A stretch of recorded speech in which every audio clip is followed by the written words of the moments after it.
आप black holes के बारे में कितना जानते हैं? क्या होगा अगर आप इसमें गिर जाएं? मान लेते हैं कि एक दिन आप अंतरिक्ष के शहर में निकले हैं और इंसानों के रहने के लिए एक नए ग्रह की खोज कर रहे हैं, लेकिन यहाँ सामना होता है आपका एक ब्लैक होल के साथ और आप सोचते हैं कि क्यों ना इसके अंदर भी जाके इंफॉर्मेशन ले लिया जाए। क्या आपके बच पाने का कोई संभावना होगा? आप बाहर कैसे निकलेंगे? क्या यहाँ से कोई दूसरी दुनिया का शॉर्टकट मिलेगा या फिर आप कोई और डायमेंशन में एंटर हो जाओगे? सो हेलो फ्रेंड्स, मैं हूँ प्रियांशु और आइए जानते हैं क्या होगा अगर आप एक ब्लैक होल में गिर जाओगे। ब्लैक और एक होल होने के बावजूद भी एक ब्लैक होल कोई अंधेरी खाली जगह नहीं होता। अपनी थ्योरी ऑफ रिलेटिविटी के अनुसार आइंस्टाइन ने यह अनुमान लगाया था कि एक ब्लैक होल कैसे बनते हैं। जब एक बड़ा सितारा मरता है तो ये एक छोटा बचा हुआ कोर अपने पीछे छोड़ जाता है। अगर इस कोर का वजन हमारे सूरज के वजन से कम 3 गुना ज्यादा होता है तो ग्रेविटी यानी कि गुरुत्वाकर्षण बाकी सभी फोर्सेस पर भारी पड़ जाती है और इस कोर को एक ब्लैक होल में बदल देती है। बट फ्रेंड्स, इसके नाम में मत जाना, क्योंकि एक ब्लैक होल कहीं से भी होल नहीं होता, बल्कि ये एक बहुत ही छोटी जगह में समाया हुआ बहुत ही ज्यादा मैटर और मास होता है। अब जरा सन के बारे में सोचो। सन की ग्रेविटेशनल फील्ड यानी गुरुत्वाकर्षण क्षेत्र पृथ्वी की तुलना में 28 गुना ज्यादा है। अगर आपको सूरज पर चलना है तो आपका वजन पृथ्वी के वजन के तुलना में 28 गुना ज्यादा होना चाहिए। अब कल्पना कीजिए कि आपने 4 सूरजों को एक ऐसी चीज में भर दिया है जिसका डायमीटर सिर्फ 15 माइल्स या 24 किलोमीटर है। ये दूरी तो आप 30 मिनट की ड्राइव में ही तय कर सकते हैं। ऐसी जगह पर ग्रेविटी कैसी होगी? एक ब्लैक होल की ग्रेविटी इतनी होती है कि लाइट भी यहाँ से बाहर नहीं निकल पाता, इसीलिए आप इसे देख तो नहीं पाएंगे, लेकिन आप होल में से निकलने वाले गामा रेज की विस्फोट के मदद से इसे पहचान जरूर सकते हैं। इन विस्फोटों की खोज स्टीफन हॉकिंग ने की थी और इन्हें हॉकिंग्स रेडिएशन भी कहा जाता है। वहीं पर दूसरी तरफ ब्लैक होल से निकलने वाले जेट्स या फिर टाइडल डिसरप्शन इवेंट से भी आप पहचान सकेंगे। और आपको बता दूं कि TDE यानी कि टाइडल डिसरप्शन इवेंट बहुत ही खतरनाक होते हैं, क्योंकि इनसे निकली हुई रेज अगर गलती से भी अर्थ से टकराता है तो मैस एक्सटिंक्शन तो तय है। दरअसल जब भी कोई स्टार ब्लैक होल के नजदीक जाएगा तो क्या होता है? वेरी ऑब्वियस आंसर, वो ब्लैक होल स्टार को निगल जाता है, जिसे हम स्पैगेटिफिकेशन भी कहते हैं। और जब ब्लैक होल हद से ज्यादा चीजें निगलते हैं तब वो चीजें हाई एनर्जी जेट्स के रूप में बाहर फेंकी जाती है और इसी फिनोमिना को टाइडल डिसरप्शन इवेंट कहते हैं। अब खुद स्टीफन हॉकिंग का भी मानना था कि ब्लैक होल्स दूसरी दुनिया में जाने का एक रास्ता हो सकते हैं। तो अगर आप इसमें गिरते हैं तो शायद आप खुद को किसी और दुनिया में या ऑल्टरनेट डायमेंशन में पाएंगे। हर ब्लैक होल का एक इवेंट होराइजन होता है। ये वो जगह होती है जहाँ की ग्रेविटी इतनी तेज होती है कि आप इससे एस्केप नहीं हो सकते। इस पॉइंट से वापस आना नामुमकिन है। अगर आप खुद को इस पॉइंट के बाहर पाते हैं तो आप देखेंगे कि एक अंधेरे गोले के इर्द गिर्द स्टार्स मौजूद हैं। अब जैसे जैसे आप किसी ब्लैक होल के अंदर खींच रहे होंगे, ग्रेविटी के चलते आपकी रफ्तार बढ़ती जाएगी और आपकी स्पीड तेज और तेज होती चली जाएगी।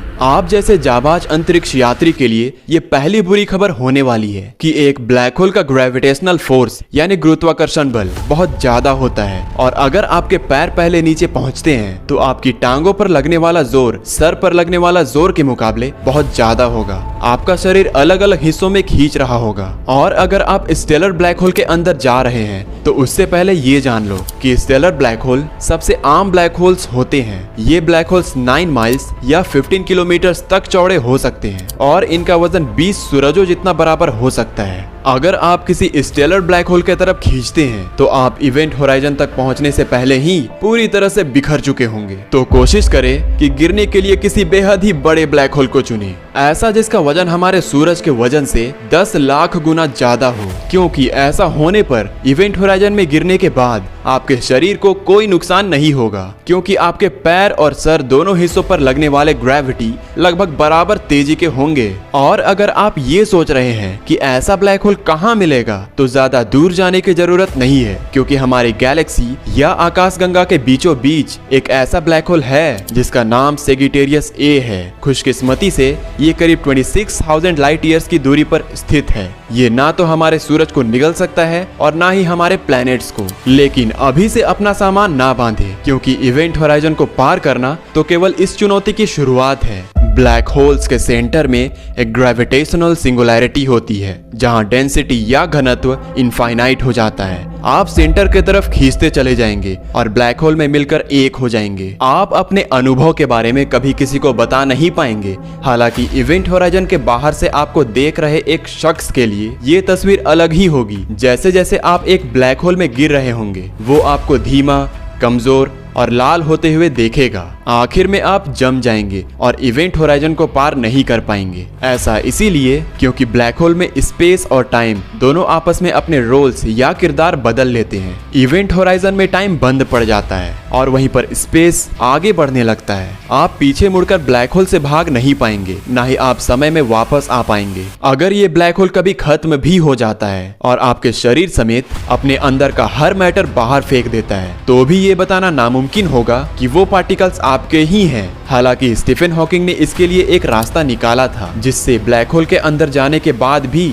आपकी शरीर की कॉन्शियसनेस नहीं खोएगी। स्टीफन हॉकिंग के थ्योरी के मुताबिक अलग अलग यूनिवर्सेस के इतिहास भी अलग अलग होते हैं। यानी एक रियलिटी में आप ब्लैक होल में गिरे और वहीं दूसरी रियलिटी में वहां कोई ब्लैक होल था ही नहीं। इवेंट होराइजन के बाहर से ये कह पाना इम्पॉसिबल है कि वहां एक ब्लैक होल है या नहीं, जब तक कि आप किसी ब्लैक होल में गिरे नहीं। अगर आप इवेंट होराइजन को पार कर लेते हैं और वहां कोई ब्लैक होल है तो अलविदा। लेकिन अगर आप किसी ऐसी रियलिटी में हैं जहां ये ब्लैक होल वजूद में ही नहीं है, तो आप अभी भी जिंदा होंगे, पर किसी और यूनिवर्स में। ऐसा कोई रास्ता नहीं होगा जो आपको हमारी दुनिया में वापस ला सके। क्या आप इस सवाल को और ज्यादा एक्सप्लोर करना चाहते हैं? क्या आपको ब्लैक होल्स और ब्रह्मांड में रुचि है? तो जल्द ही किसी और वीडियो में हम इसे और भी गहराई से एक्सप्लोर करेंगे। तब तक के लिए ब्रूस वर्ल्ड चैनल को सब्सक्राइब, साथ साथ बेल नोटिफिकेशन भी ऑन जरूर कर लीजिएगा, ताकि आने वाली कोई भी एक्सप्लोरिंग वीडियोस आप मिस ना करो। Thank you.